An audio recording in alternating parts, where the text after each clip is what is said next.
Hello everyone, this is Big Benedict. This is Act 3, Trevor Belmont, 30 years before he was turned into Alucard. So this is the third quest in this game. It's called Trevor's Quest. And I gotta be honest, I like this quest the best. I like this character the best. He's got a double jump straight out of the box. Now these enemies here, they're skeleton warriors. The smaller ones aren't that hard to deal with. The guys with the bone shields can be parried very easily. See how slow they swing their maces right there. Just watch out for the guy behind with the fire. If you're doing triangle parries, if you go for a parry and you get a triangle, you might be able to deflect the projectiles from the guy who takes up the rear of this guy. So this will be the final quest of the game. It should be in 3 videos like the previous 2 quests were. And we'll be getting light and shadow magic. So this is as close to Lords of Shadow as you can get. And if you like that, like I do, you're in for a real treat. This guy will also have a boomerang weapon, from the older games. Now this guy here, the armored, what are these called? Armored Knights. They've got these huge maces, and we're going to be fighting a couple guys early on in this video. This guy and the Executioner. Now, the biggest problem about when he swings his mace and it's on the floor for so long is that you need to stay in the air for as long as you can until he retracts his mace. Like in God of War, how you stay up in the air, or Dante's Inferno, things like that. The best way to do it, to get the most hang time, is to repeatedly press the triangle button, because the direct attack won't give you as much hang time as the triangle button. I mean, you could jump over him if you want to. It's your own prerogative, really. But there are no moves that this guy does that you can ever hope to block or parry. Just watch out. See how he kind of did a flinch right there? See, he'll glint, like his shoulder will glint, and then that means he's going to kind of ram you, see? Back off when he does that. So we have a double jump right out of the box, like I mentioned. We don't have access to magic yet, and just take him out with the quick time event. And I don't think I'll be backtracking to get all the items, but I will point out where a couple of them are. One of them is in the cemetery, which I'm not going to go to because I've already collected the item in there. But you'll definitely want to go to the cemetery. I'll show you where it is when it comes. So now we're in the unholy church, I believe this is.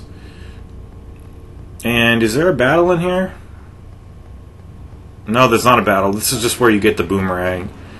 So it's the same deal. We have these giant bats to contend with here. And, they're just like the other bats. They've got, anytime you see any flashing, just avoid it. Just roll out of the way. I also like how Trevor has a roll, like Simon did. So this guy is Simon's father, perhaps avenging the death of his son. And I was thinking to myself, why do I like Trevor's quest the best? Well, I kind of had my brother likes it the best, and he kind of influenced me in that respect, but I didn't really form an opinion until I had completed the game and decided whose quest is best. But I just think that this guy, I like this guy. He's very agile. He's fun to use. He's got the light and dark magic, and he's got the double jump. And I don't think there are the kind of puzzles we did with Alucard, which drew me off of his quest. Simon's quest was cool, but I think this one's the most enjoyable quest in all. So here we're just doing some basic platforming, and this guy can jump higher than, I think I mentioned it, higher than Alucard. So we're going to have to go down into the hole. We'll be going beneath this church into some really dank and unfriendly places. So hold down on the D-pad right here, and then I was trying to glide, thinking I was Alucard still, and took some hefty damage. Just always look before you leap. if you'll pardon me the colloquial expression, just really, bear that in mind, because a lot of the times you're going to end up getting killed in a fall death. So there's no enemies yet. We just crossed over a board. We'll be back to that. We'll see what happens there. But there's a little scene here where I think the ghost of his wife is weeping. But I could be wrong. I don't know if that's his wife. So I think he left his wife. I don't remember the cutscene. But here's a little jump scare for you. We have this guy again, and we're flanked by another enemy who is the weaker of the two.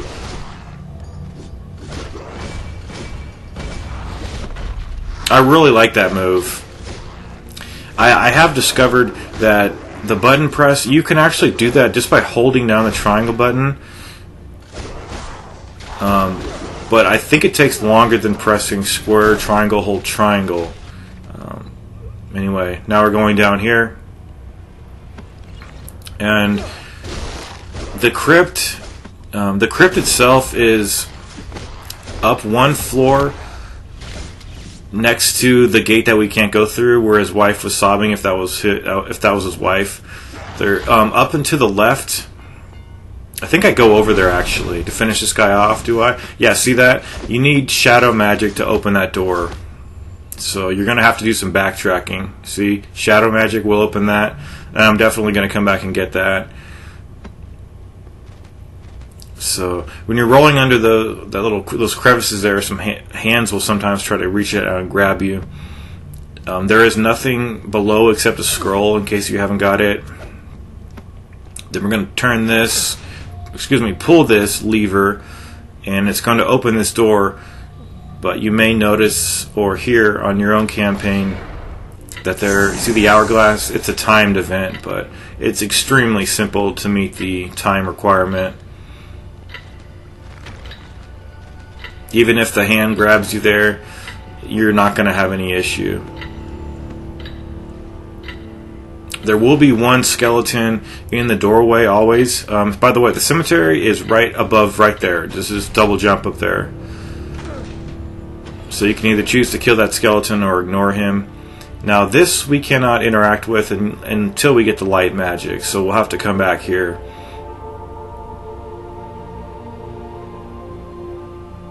And I have a really fun fight coming up against an enemy whose bestiary card I don't have yet. So I'm just going to call him the Executioner because that's what he looks like. I think that might actually be right. I was looking at some of the bestiary names, trying to see the ones I don't have, and I think he is the Executioner.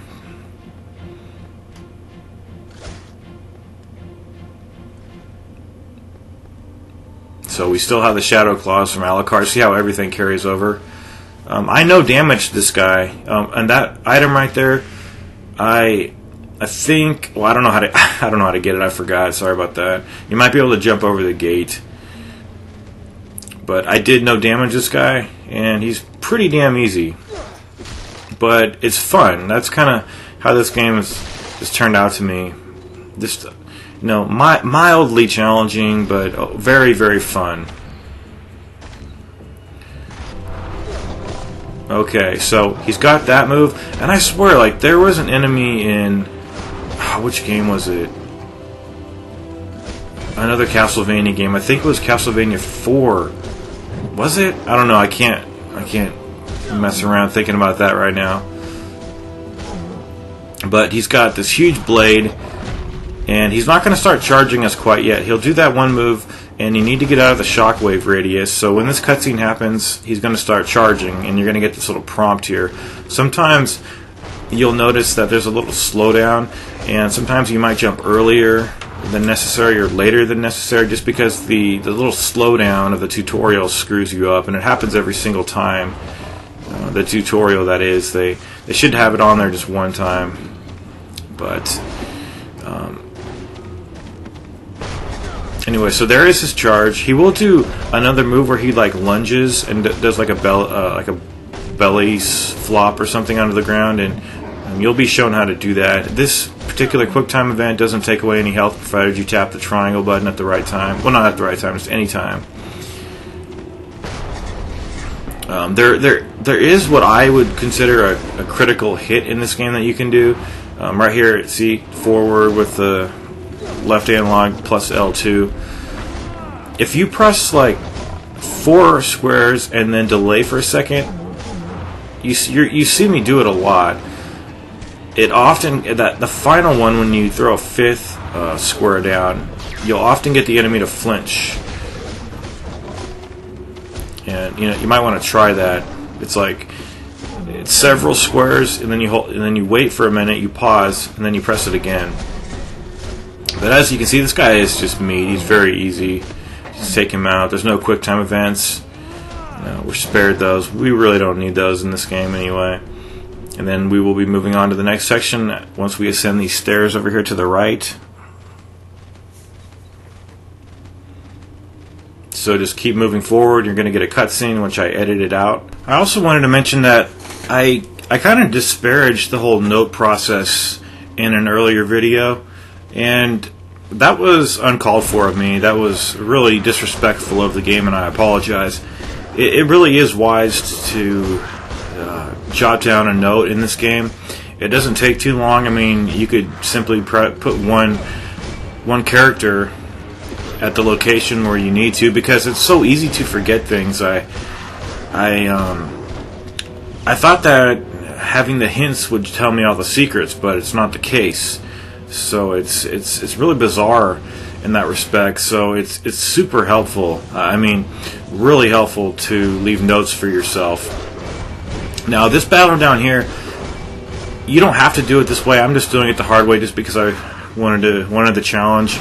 Just remember to back off from them when they do their glinting, unblockable, unparryable move.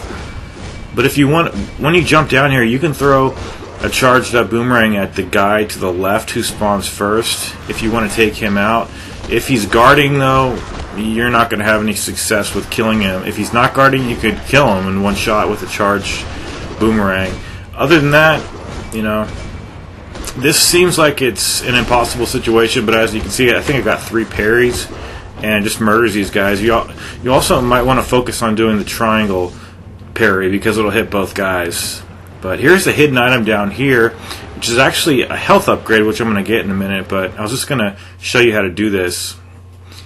I'm just going to type in inaccessible light magic door and just have a reminder for myself to check it later on. And I'm actually going to come right back to this.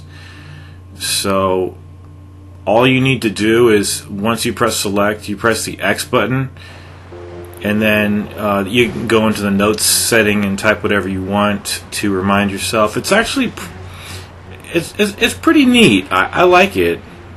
I thought it was kind of stupid when I first heard about it, and I really haven't even put it into practice in this whole guide. And my campaign is the worst for it, I have to admit. Now this one shoots 3 here. 1, 2, 3. The middle one shoots 2, and the last one shoots 3 again. So watch out for those. So what I'm going to do is, once I get the light magic, because that was the light magic door, the one that I just did the note for, I'm going to come back to that one and get that once I get the light magic. And my backtracking will be in fast forward. There's also a bestiary card that I missed right around here, but it was because I had no question mark on my map until I just don't know how it works with the question marks. They just appear sometimes on the map, that there's a secret there. It really irks me that I sacrificed a trophy, just for the navigational aids and an occasional secret that they tell you, just so like a random time they'll put the question mark on there.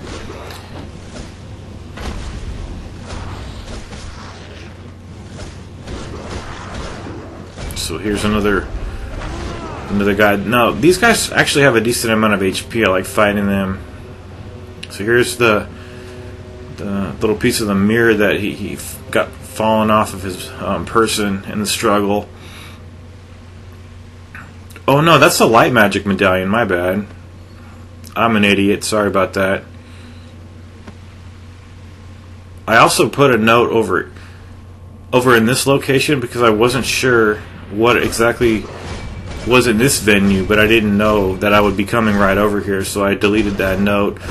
I think they let you put 50 notes in, which, you know, there probably is 50 secrets, so you would probably have to delete some of them once you used them.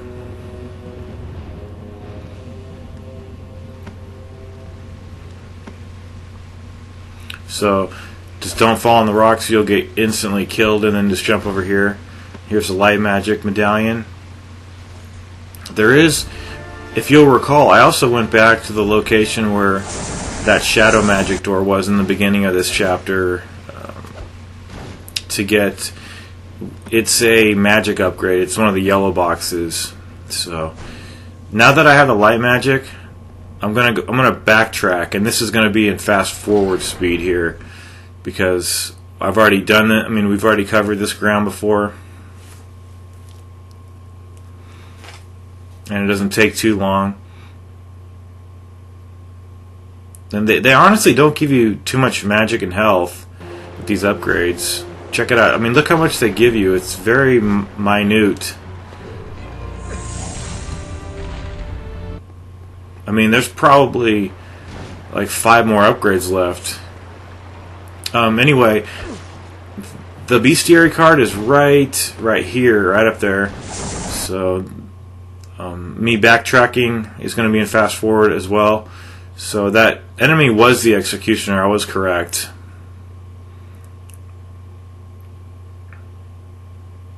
So we're just going to make our way back to where we were and go over here.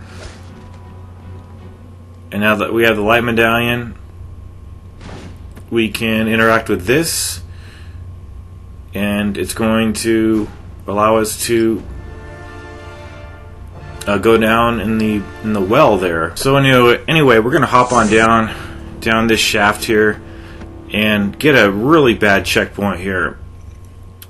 Over to the right is a scroll, and over in this venue here where I died about 30 times trying to figure out just exactly where they wanted me to slide down these glinting areas. You might want to put a note there to later get that. I'm not sure what that is. So you want to slide down here and then at the last second jump over to this location, and just very, very carefully do this because you will get killed so quickly over here getting hit by the spikes. So you can see the ammo box right there. That is another item upgrade, so you can carry more items. Not like you really need any more. 10 is enough, but you might as well collect them if you want trophies and such like that. So just once again, be very careful and lay down your notes as necessary. Oh, okay, I know what we have. We have another bestiary card up here, and we're also going to be concluding this video just like many of the other videos. Well, all of them, I guess. They've all ended with a boss fight. I've managed to do it that way. So we're going to be facing the Lady of the Crypt, and she's really easy in execution, but if she claws at you, you're pretty much dead. It's really hard to get out of it. So she starts out in this phase. You want to guard, and there's really no risk right when the checkpoint starts. But try to get your synchronized blocks going, and do your triple square or triple triangle attack as it suits your mood. And it's pretty basic. She will rise up out of the ground and try to grab you. This phase here, she will start charging across the screen. So if you want to do the hurricane, this takes off massive damage, just utterly destroys this boss here. But as things progress and as her health deteriorates here, just a word of caution. One time, it wasn't on this campaign, but my first campaign, she leapt out of the ground like right next to me, and it was prompting me to tap the square button, and I tapped it, but I wasn't tapping it fast enough, and it failed me.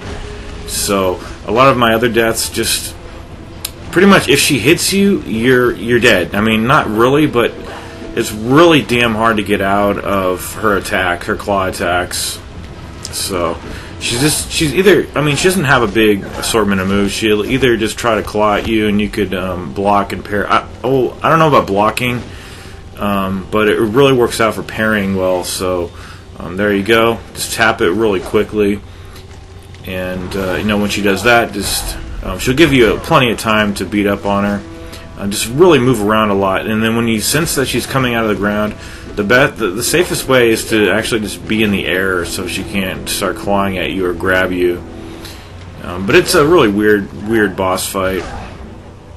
And then after this phase, we're going to be flying around on the back of, I guess, the other part of her, and you get one checkpoint, and it's all well and good.